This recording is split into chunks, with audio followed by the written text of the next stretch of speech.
కొత్త ప్రభుత్వం ఫామ్ అయ్యి 45 డేస్ అవుతూ ఉంటే మన ఆంధ్రప్రదేశ్లోని జరుగుతున్న అరాచకాలు కానివ్వండి, దాడులు కానివ్వండి మనం చూస్తున్నాం. అయితే ఈ దాడులు ఇలా జరుగుతుంది అని చెప్పి పోలీస్ స్టేషన్కి వెళ్ళి కంప్లైంట్ ఇస్తే కంప్లైంట్ ఫైల్ చేయలేని పరిస్థితులు కూడా ఉన్నాయి.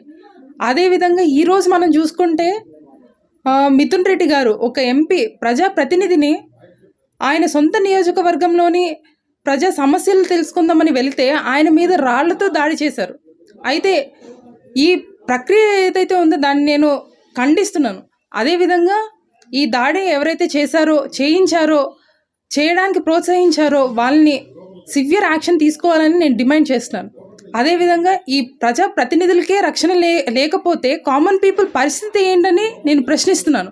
అదేవిధంగా మీ పద్ధతి ఖచ్చితంగా మార్చుకోలేని పక్షాన రేపు పొద్దున ప్రజలే దీన్ని తిరుగుబాటు చేసి మీకు బుద్ధి చెప్పే పరిస్థితి అయితే వస్తుందని నేను ఖచ్చితంగా తెలియజేసుకుంటాను.